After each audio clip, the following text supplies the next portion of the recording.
Hi there again, everybody. Welcome back to Prestige Auctions, and it's auction aftermath time. It's Sunday down here at Prestige. It's nice and quiet in the room. The lads are just sorting out the last few things. Lisa's buzzing around doing bits and bobs. She decided to come into work for a few hours so we can get a few bits done. We've got another massive sale next week.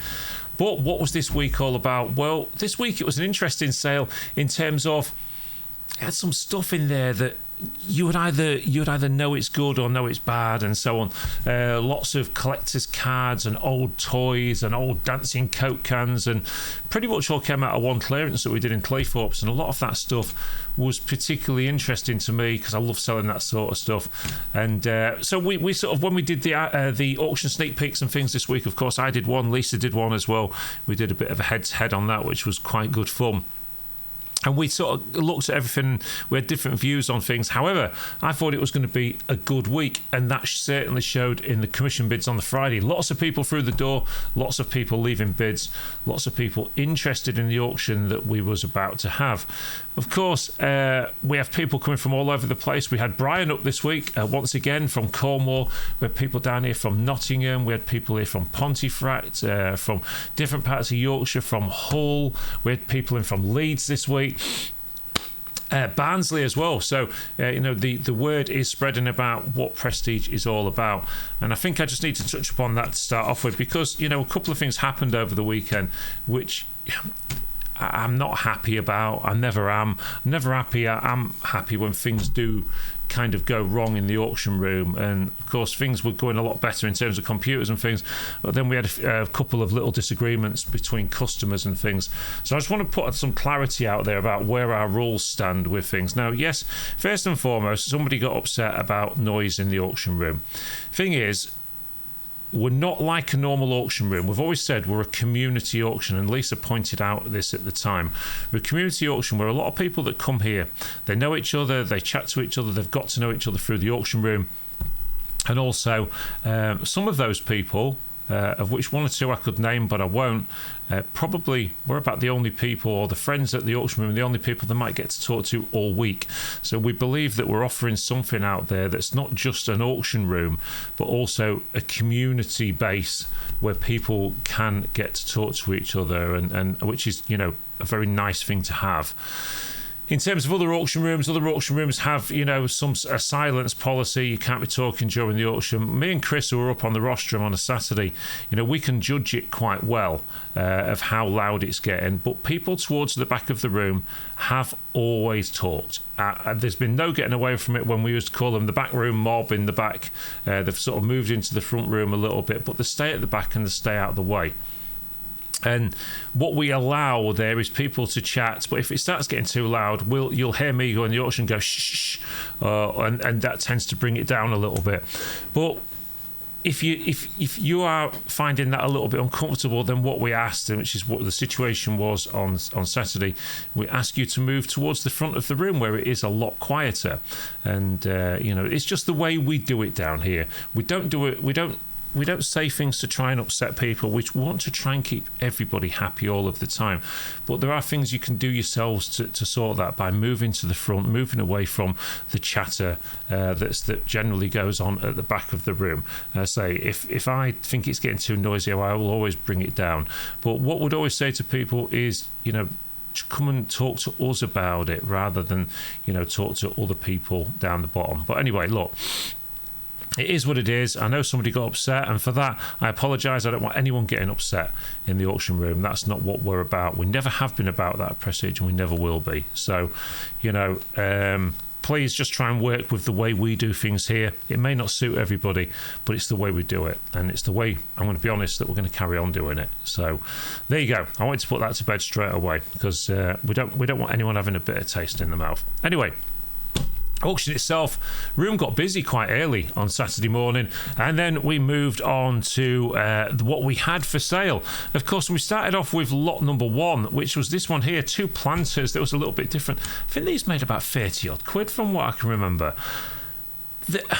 And I've got to say, I was blown away this week with how much Christmas stuff was making. You wasn't just in 5s and 10 quids that you'd often be. These were 20s, these were 30s sometimes. All of this Christmas stuff that had come in, bit of Halloween there as well, was doing it was doing good money. It wasn't cheap. I can't say it was. So, but people were clearly buying this stuff for the decorations, for the stuff that they wanted. When I say it wasn't cheap, what I mean is it wasn't as cheap as it is normally. It was still cheap. It was still a lot cheaper than you'd buy it for in the shops. And of course, with everything just going up the way it is these days, it's very tricky to go out and buy lots and lots of stuff without it costing you a small fortune. We got to these things here. The Diet Coke can. I had a bit of a laugh about this one. And I said it would be up there, £32 that made. But these items are quite collectible. These items are quite collectible. So, the Coke can at the side of it, the red one, didn't do as well because it wasn't working. Whether that was just a problem, one of the terminals or something, who knows? These things were probably stood around. You can see the way they faded. They was probably stood around for years and years. But people are often looking for retro items for bars and things that they have these days. So people tend to pick up things that reminds them of the past. Jigsaws and things. Yeah, I always find it funny with jigsaws. One pile will do 16 quid and one will do 4. I suppose it all depends on what people are looking for and what they want to do. Snoopy mirrors, again from that same property, so from the dust. Look at that, been stored for some years. This sort of stuff was doing well. Now, when it came to the Breweriana stuff, there was lots of this in the auction this week. Whether it be these here, these sort of old ashtrays and things, we all remember these. I mean, just look at that. I mean, how many years ago is Carlin Black Label? It's just called Carlin. It has been for many years. Stone's Bitter, you've got Bass Mild and various things of Foster's, John Smith, Stella, all of these ashtrays that used to be on the bars and the tables in pubs around the UK. And some people collected them, and they didn't do too bad, I didn't think. I mean, look, ashtrays recently, we've had boxes of ashtrays that have only made 3 and 4 quid back in the £3 starting bid days, but these were doing 12s and 14s and so on. So there was a market for them this time. So people are obviously seeing the relevance of collectability of these. There was a few bids for the collectible teapots this week as well, which I'm going to be honest, surprised me. I thought they might make minimum bids. Some of them were making 10s and 12 quids. So there was stuff that was making a little bit more money this week. One or two people have mentioned that the prices are going up and up and up in the auction. I don't think it's just about the auction. I think it's that prices are going up and up and up and up everywhere, on everything, and it's all become relevant now. That looked quite nice. A lot of people would seen that as a rack of pool balls, but it's actually a wall ornament. That was, I think that made £10 or £12 as well.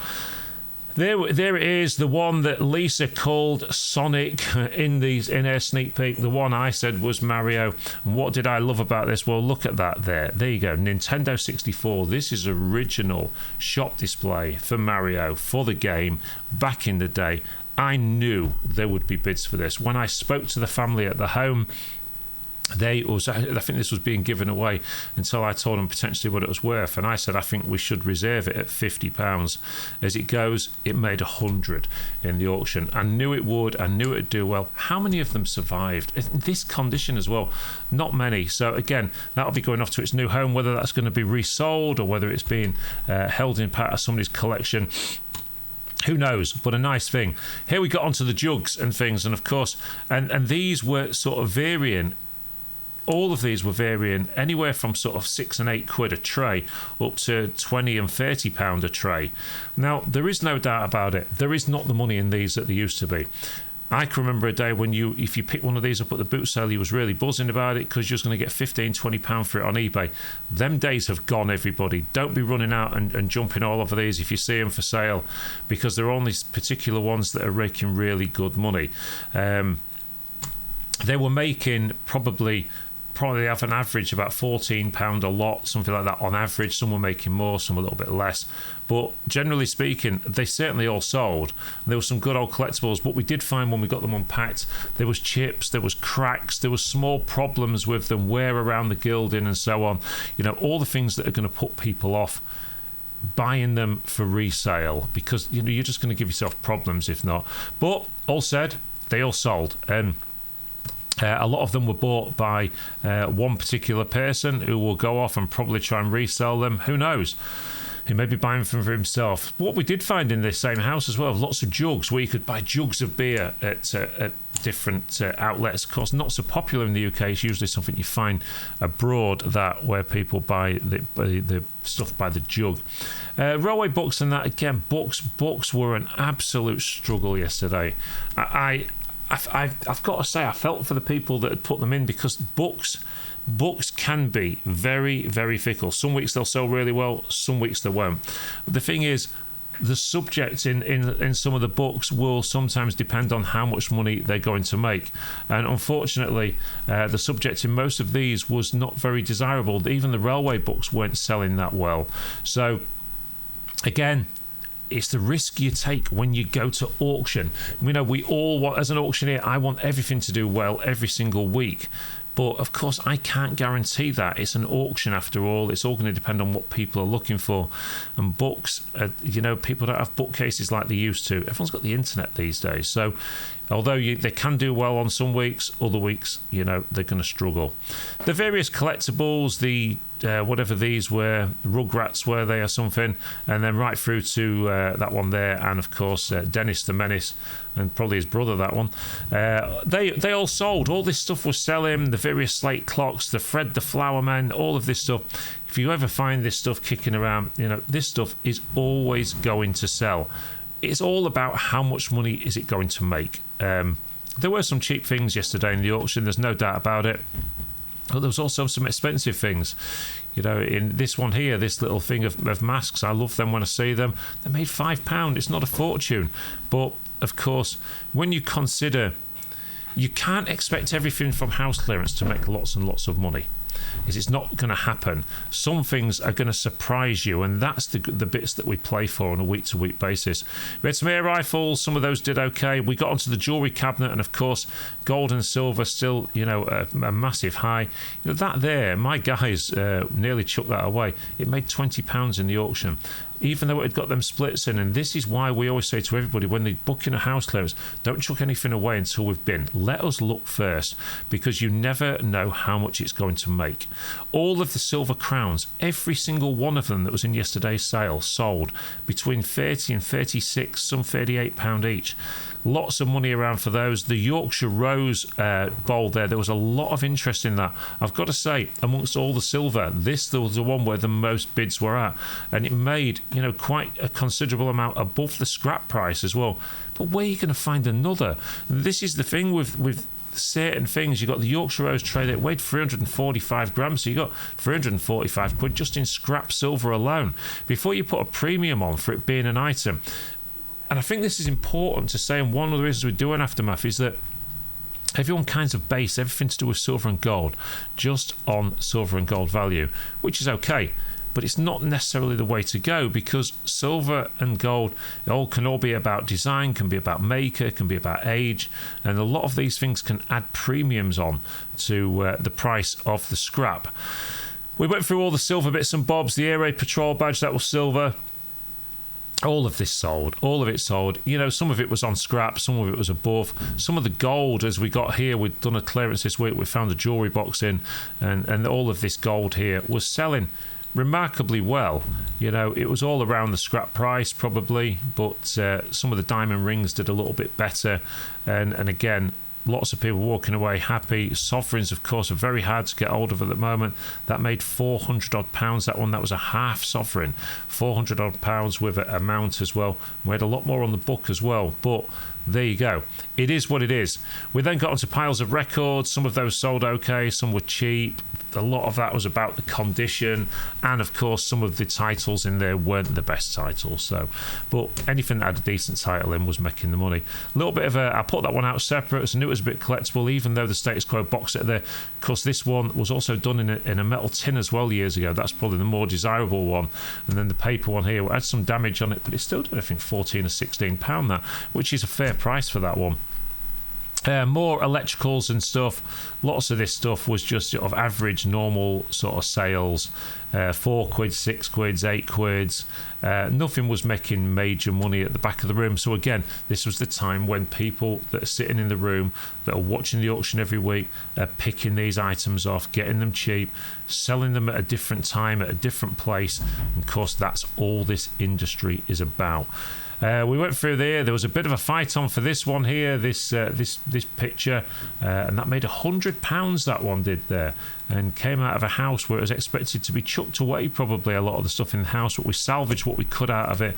And again, I'm not going to say where it was or who it was for, but when we got the call for that job, they actually believed they whatever happened, they would owe us money. I can tell you that from the house that was mucky and messy and all the rest of it, they're going to be quite surprised, even after our clearance costs, how much they're going to have to come on that one, because we found the right stuff. And this is a problem we have in the house clearance business a lot. When people go into a house and they have it to clear, they often get rid of all the stuff of any value before they call us in and just leave furniture for the auctioneers. Well, the furniture is the thing that's probably going to make the least amount of money. You know, they've given jewellery away, they've given stuff to family, they've given stuff to neighbours. That's all the stuff that makes the money, that's going to pay the bills on the clearance if you've got a property to clear. So just bear that in mind. Always speak to us first. As you come down here through the pigeonholes, we sold the hairdressing accessories, and again, £4 and £6.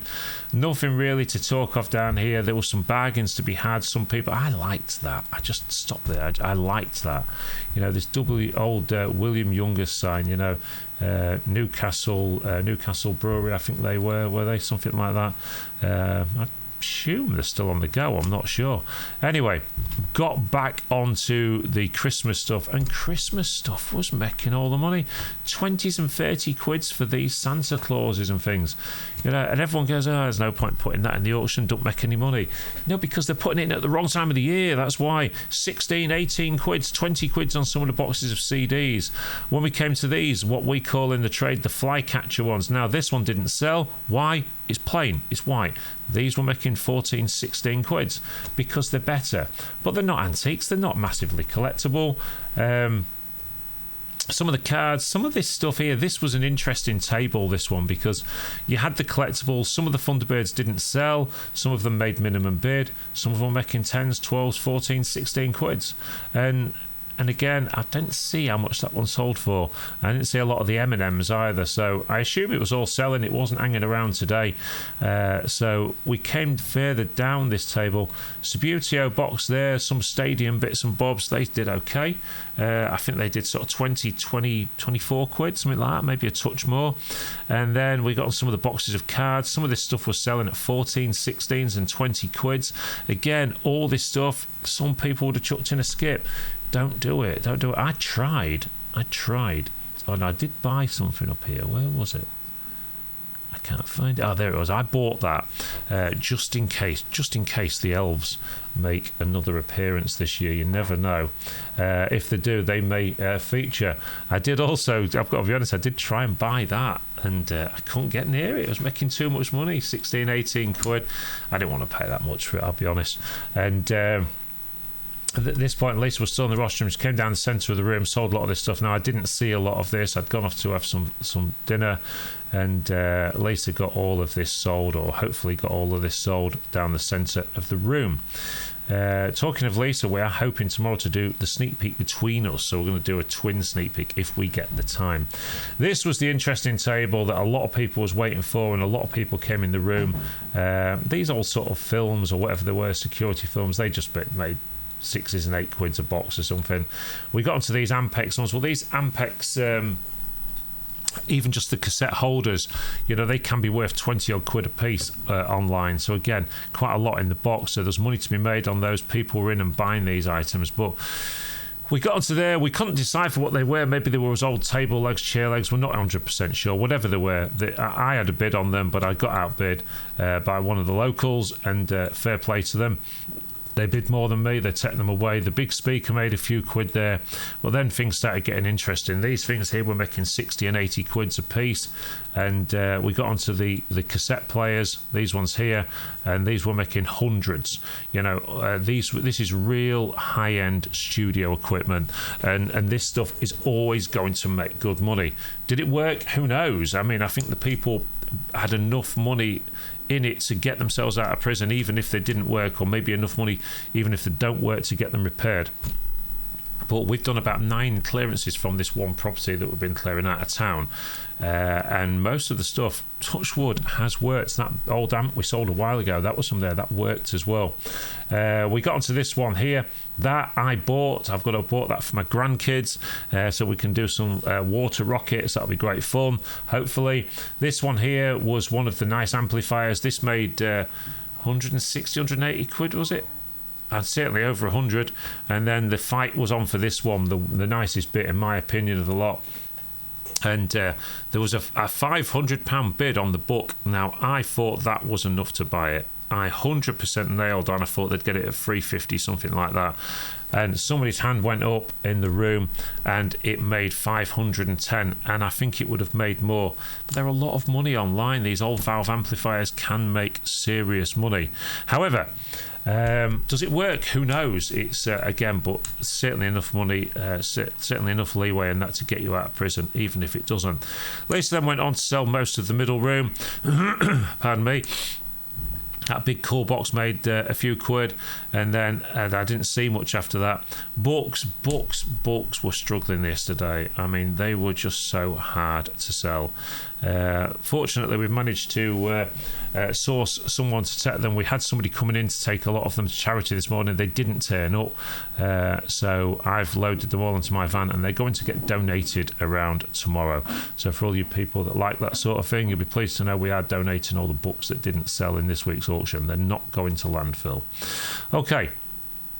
As we come down here, we got onto various pictures and things. Some of the pictures sold well, some of them didn't. I'd taken over at this point, and people stopped mixing things up in the auction. That's bothering me as well, again. Tool room, well, the tool room was what the tool room always is. It was up, down, all the way. And some things were selling, some things weren't. Things like these big weights, they sell. You know, a lot of these get left out for scrapmen and stuff. We certainly get more in the auction room than we would from the scrapman, because you're not going to get anything there. The jerry cans were selling. Chicken feeders were selling. All of the power tools were selling. You know, all of this stuff, as long as it works, people were getting bargains in this room, I thought, this week.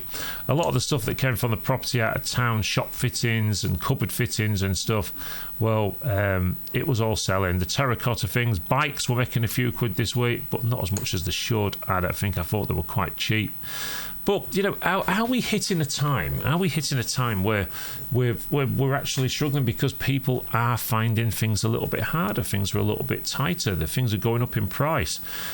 You know, 4 quids for these, it wasn't enough, but they sold.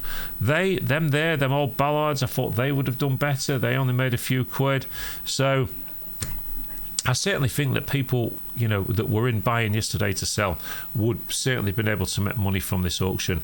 As we got to the front table, that was cheap there, that basket of O-gauge clockwork train track. And then as we got down here, the Game Boys, 38 quids a piece on these, I think it was, with the games.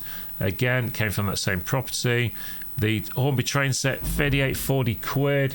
And then we got onto various boxes of die-cast cars and planes. They weren't making much money, I've got to say, but they weren't top-end items either. Gaming did okay. Furniture was a nightmare yesterday, I've got to say. You know, I mean, let's be honest, though. Let's be honest. Let's start looking at the items. And why didn't this stuff make much money? Well, look at it. Look at the wear. Look at how much damage there is. Look at the work somebody's got to do to make it worth more money. As you come onto this one, didn't sell at the time, made 4 quid after the auction, as that did. People, as much as you can get lucky some weeks and this stuff can make good money, this week wasn't that week. It wasn't making loads of money. Even the old sideboard, you know, 38 quid, 40 quid, something like that. Why? Well, when you looked at the top of it, it was absolutely covered in scratches and watermarks and everything. So again, one of the reasons stuff doesn't make money is sometimes it's not worth the money. So there you go, everybody. It was an interesting auction. We enjoyed it. we managed to get done at a reasonable time, about 4:30, something like that. But I think it's about 4:30ish we got done. So we managed to get out on time this week. And it was another good auction, I think. Some stuff did better than others, like we say, and some stuff didn't sell at all. But that's auctions for you. Next week, we've got a cracking job in. We've got 1 or 2 cracking jobs in for this week. We're looking forward to selling these. We've got a load of motorboat collection, loads of nautical stuff as well, big anchors, statues, and all sorts of stuff. We're looking forward to it. Of course, you can keep in touch with us on social media. We will be putting our sneak peek out tomorrow. However we do that, whether it be me or me and Lisa this week. Tuesday night there will be some sort of other video. There'll be videos every night this week. There may be more than one video a day this week because we've got a lot to fit in this week, a lot of stuff to show people. Have a great week, everybody. Do some buying and selling. Make yourself some money. Let us know how you're getting on with your buying and selling, if the tips that we're giving you are helping you out or if they're not. And we will hopefully see you all very soon at the auction.